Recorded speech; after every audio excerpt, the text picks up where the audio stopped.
Now, let's look at a different example that we can do with compound percentage here. Let's just say you plan to invest money in a certain bank and you have decided to invest 20,000 into this bank.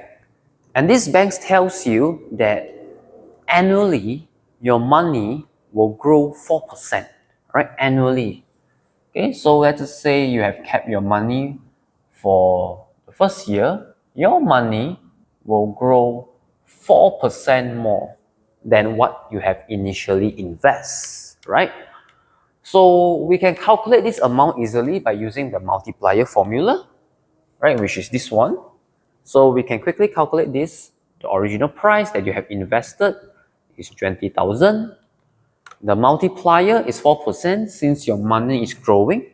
So we are going to add the 4, all right? And that we can quickly calculate this up. And the amount of money, the total money that it will grow after the 4% increase will be 20,800 over here. Okay? Alright, so you can see what happened if you invest 20,000 and your money after it grows by 4%, it will be this amount right now. Now let's just say if you want to continue to invest, alright, for the second year, alright, and let's just say the rate over here is the same, that is 4% increase. So how much will be the final value now? So how much will be the final value now?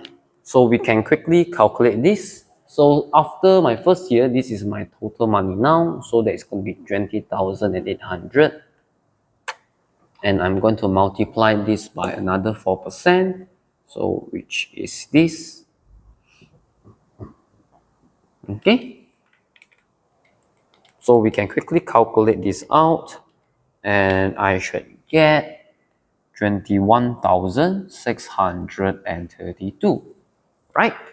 Okay. So by the end of second year, alright, my money will be grown to 21,632. Okay. Now let's take a look at these two equations that I have wrote. Alright. Now what is some other way that we can write this? And alternatively, we can show our working in this way. Initially, I have invested 20,000 and annually my money will grow 4%. So I'm going to multiply with this. But we can rewrite this in decimal place, right? We can rewrite this as 1.04. Okay, if I were to multiply this, I will get 20,800.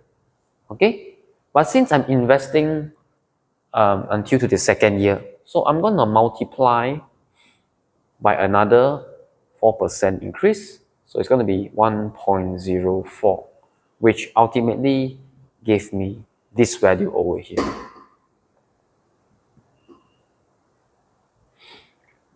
Right? Okay. Now take a look at this one. All right. Now, do you notice over here, all right? Do you notice over here that we can rewrite this in a much more simplified way? Now, take a look. If you notice over here, I am multiplying the same number, right? And we have established this understanding before, that if we multiply the same number, we can rewrite this as, like for this example, we can rewrite this as 2 to the power of 3, right? Because I am multiplying by itself 3 times.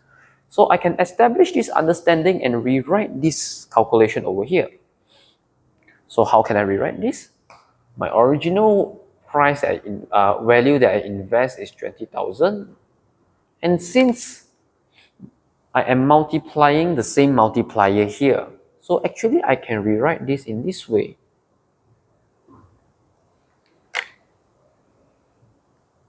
Right, 2, right? Because I am multiplying by itself 2 times, so I can rewrite it in this way. Now, when you rewrite this in this way, what does this tells you? This tells you, this power of 2 over here tells you the amount of year that you are investing, right? For this case over here, right? Now, this will be a much more better way to write, because let's just say an example over here that you have planned to invest to 10 years, all right? You plan to invest your money for 10 years. So what will be the final amount, all right? Now you can calculate this way. There's nothing wrong by using like the first way over here, but let's see what happened. So let's just say you want to calculate how much will your money grow after 10 years. So this is my initial money, and I'm going to multiply my multiplier, which is 4%, 1.04. But if I would like to calculate for the amount that will grow after 10 years, I will need to multiply this 10 times. So I need to write 1 time, 2 time, 3 time, and all the way until the 10th time.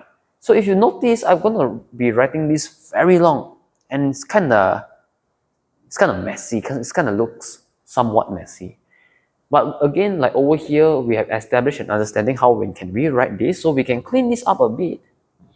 Instead, we can just rewrite this to the power of 10, right? Because I am multiplying by itself, which is this number, by 10 times, since I'm investing for 10 years. So finally, you can just use your calculator and quickly just calculate this out. So let me check really quick. So by the end of 10 year, all right, by the end of 10 year, you should get 29,604 and 89 cents. All right. So this is how you can rewrite this. Okay.